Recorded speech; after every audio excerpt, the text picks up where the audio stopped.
E aí pessoal, tudo bom com vocês? Vamos iniciar aqui nosso primeiro conteúdo da plataforma online, ok? Espero que vocês se dediquem bastante para fixar o conteúdo. Estarei aqui à disposição no horário da aula, tá pessoal? Vamos tentar respeitar esse horário que é na sexta-feira, de 7h30 até 9h10, ok? Porque eu vou botar as tarefas com um horário para entrega. Depois, se você entregar, vai vir como atrasado, tá? Aí eu não botar mais online aqui para tirar as dúvidas de vocês. Então, vamos começar, tá? A gente viu um pouquinho sobre esse assunto. Eu espero que o vídeo tenha ficado bem explicado, ok? Vamos começar então. Vamos começar a falar de citologia, né? A introdução aí à biologia, as características básicas. Eu vou ler para vocês o slide e vou explicar um pouco também, ok? Então, eu disse para vocês aqui que quando a gente vê um animal, né, a gente sabe que se trata de um ser vivo, mas como que a gente vai classificar isso? Né? O que caracteriza um indivíduo vivo? Né? Não é mais aquele conceito que a gente tinha quando era criança, né? Do nasce, cresce, reproduz e morre. Não é só isso. Existem outros quesitos, né? Que vão se unir aí para dar as características básicas de um indivíduo vivo. Então, nós vamos começar aqui pela composição química, tá? Quando eu falo composição química, eu estou dizendo dos elementos, né, que vão formar um indivíduo. No ser vivo, em geral, tá? Na maioria, a gente tem 4 elementos principais aí, que são o carbono, o hidrogênio, o nitrogênio e o oxigênio, que vão formar o corpo e estar relacionados aí também com as atividades metabólicas do indivíduo.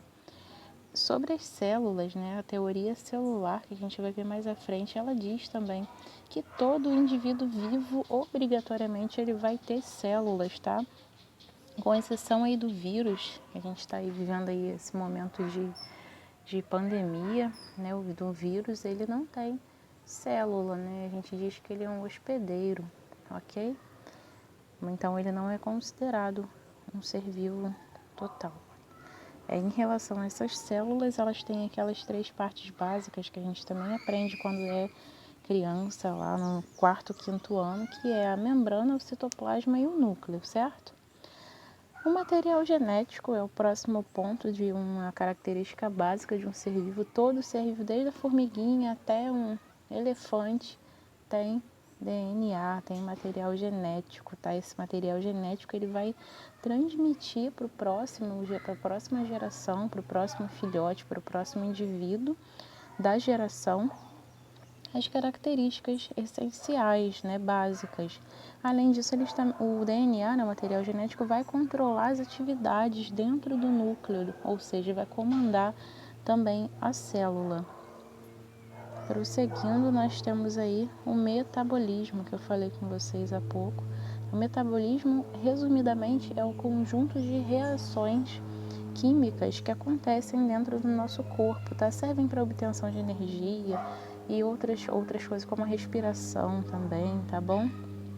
Então, todo organismo precisa desse metabolismo para as transformações que precisam acontecer, né? Nossa respiração, por exemplo, a gente vai inalar um ar, vai absorver um ar e vai mandar embora outro, né? A gente vai construir aí através do processo químico outro elemento, né? Você inspira o oxigênio e expira o gás carbônico, ou seja, acontece uma reação, acontece o metabolismo, tá? Sobre nutrição, né? Todo ser vivo precisa estar nutrido para se manter vivo, né, pessoal? Essa nutrição, ela serve para fornecer a energia necessária para os nossos processos vitais, para você caminhar, falar, levantar um dedo, você precisa estar com a energia em dia, ou seja, a nutrição também é indispensável. O próximo ponto é a reprodução, né? A reprodução, ela também é importante porque ela é uma perpetuação da espécie.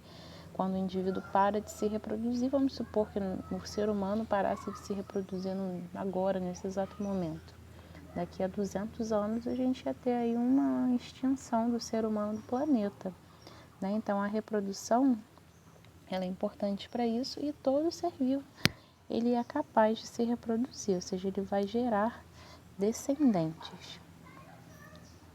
As últimas duas características são a capacidade de responder estímulos, ou seja, se alguém te beliscar, você vai ter um estímulo, né? Você vai ter uma reação. Quando está muito frio e você não está aquecido o suficiente, você também vai ter uma reação. Então, essa capacidade de responder a estímulos é importante porque protege a gente de certas coisas que são incomuns ao nosso corpo, tá? Que são inadequadas à nossa sobrevivência. Em relação à evolução, quando a gente fala de evolução, a gente está falando de se adaptar aos processos que vão vir mais à frente, né? No nosso caso agora, quando a gente toma uma vacina, né, que a gente fica imune, a gente acaba criando anticorpos suficientes para sustentar a nossa proteção contra determinada doença. E isso os animais também, né? A gente já tem aí uma situação de evolução muito grande, né? Que a gente vê aí. O exemplo é o pescoço da girafa, né? Acreditava-se que há muito tempo o pescoço dela era pequeno, mas ela precisou esticar o pescoço para poder alcançar as folhas que estavam só lá no topo. Então foi por uma questão de sobrevivência, nós evoluímos e passamos isso também à frente, tá? Para os nossos futuros filhos e para os descendentes, no caso dos animais. Vamos iniciar então o estudo da célula, tá? Que é a citologia, pessoal. A citologia é a parte da biologia que vai estudar a célula, né? Cito vem de célula e logia vem de estudo, de pesquisa. Tá? A célula, pessoal, ela é a menor unidade do nosso corpo e a gente fala que ela é básica porque todo o nosso corpo, desde os nossos órgãos, a nossa pele, o nosso cabelo, tudo é constituído por célula, um conjunto de células, certo? Esse senhorzinho que está aí do lado, esse cientista aí, é o Robert Hooke, tá? Foi ele que pesquisou inicialmente a existência dessas células observando a cortiça, né? A cortiça é um material vegetal, semelhante a uma casca de árvore, e ele observou com o auxílio de um microscópio aí que está na imagem também bem arcaico, né, pessoal? Também pela data, né, 1665, é muito antigo. E com o tempo foi evoluindo, né, foi se aprimorando, mas ele descobriu através desse microscópio que as cortiças elas tinham uma espécie de celas, né, casinhas, como se fossem várias casinhas de abelha, sabe?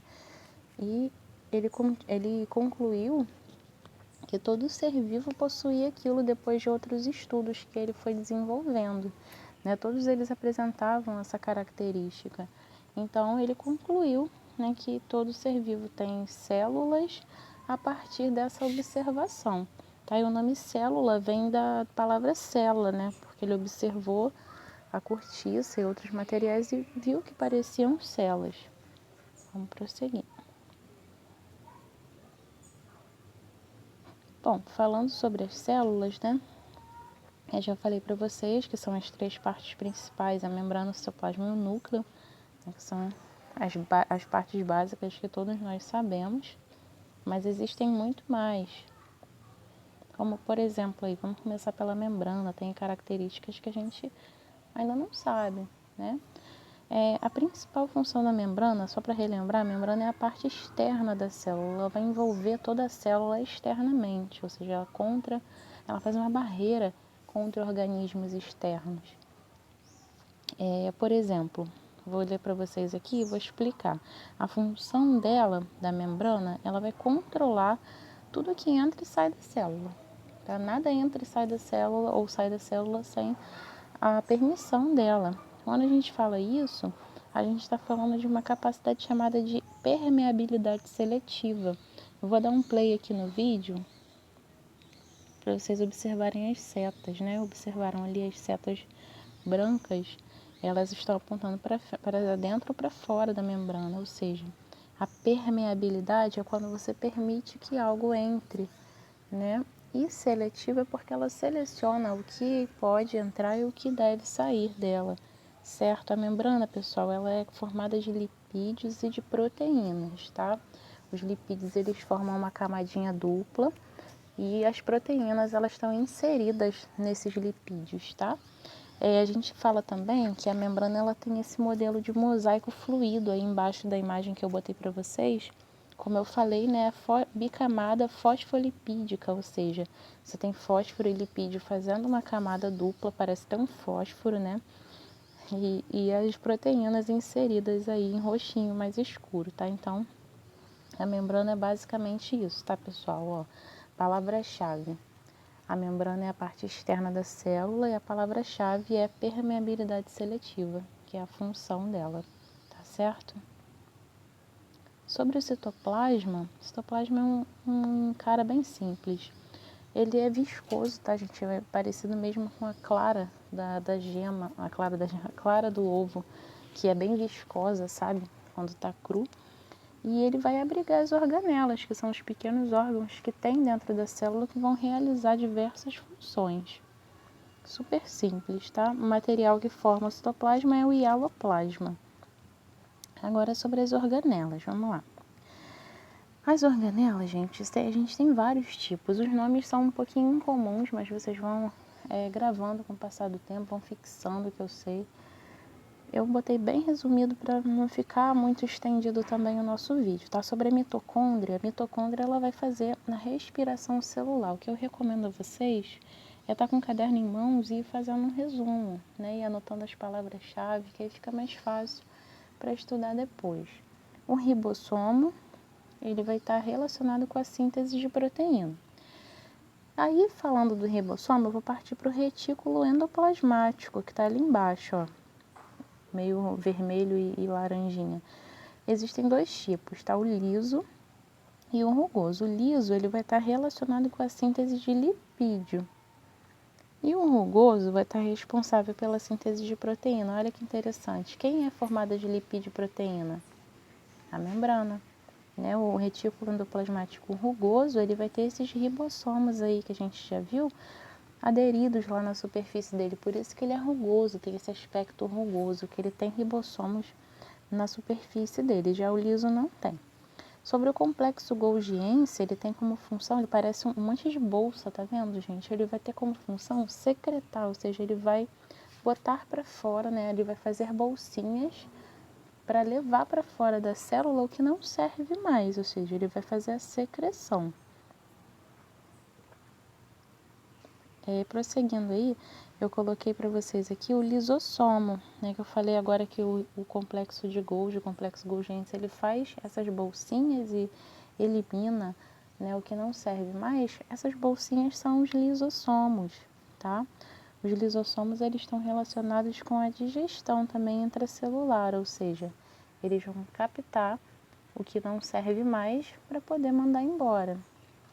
O centríolo, que parece um macarrãozinho aí, ele vai estar dentro do núcleo, tá, gente? Ele tem um importante papel na divisão celular, ou seja, na hora da célula se multiplicar, se dividir, quem atua é o centríolo.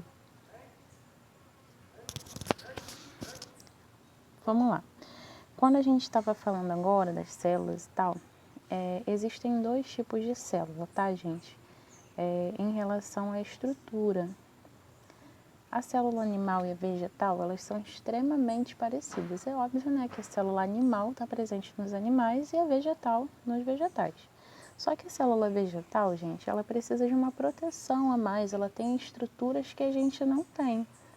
Né? Por exemplo, os vegetais, eles fazem a fotossíntese, nós não. Então, a gente não precisa da organela da célula vegetal que faça essa fotossíntese, certo?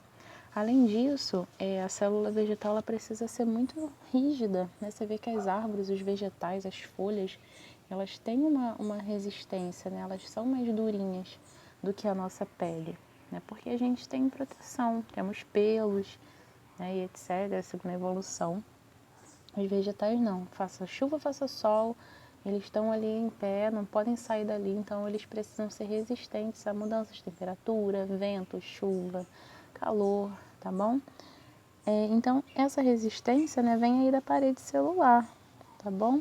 A parede celular é essa coisinha verdinha em volta da célula, tá? Ela vai proteger, vai sustentar o vegetal.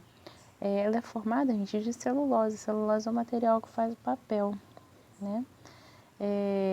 Aí uma observação que eu botei que pela celulose estar presente nos vegetais, e a gente sabe que os vegetais eles são mais frequentes no planeta do que os animais, a gente diz que é o polissacarídeo, né, o açúcar aí mais importante da Terra, mais abundante, aliás, desculpa, ou seja, que a gente tem mais. Um outro tipo aí de organela que só tem nos vegetais são os cloroplastos. Os cloroplastos eles vão armazenar, né, eles vão armazenar clorofila. A clorofila ela vai captar a luz do sol para fazer a fotossíntese. A gente não precisa disso, então é uma organela exclusiva dos vegetais. Os vacúolos eles vão armazenar. Armazenar o quê? Água, para fazer também a fotossíntese, moléculas orgânicas como açúcar e outras substâncias. Tá? Então, um vacúolo é como se fosse uma bolsa, uma piscina dentro da célula vegetal, tá? Bom, gente, é isso. A gente finaliza aqui o nosso estudo. Eu espero que vocês se dediquem às atividades, tá? Para fixar o conteúdo. E eu tô aqui para qualquer coisa, tá? Se quiser chamar no horário da nossa aula, lembrando que vocês precisam cumprir o horário da aula, tá? Para eu poder sanar as dúvidas de vocês, explicar o conteúdo, tá bom? Então é isso aí, galera. Até a próxima.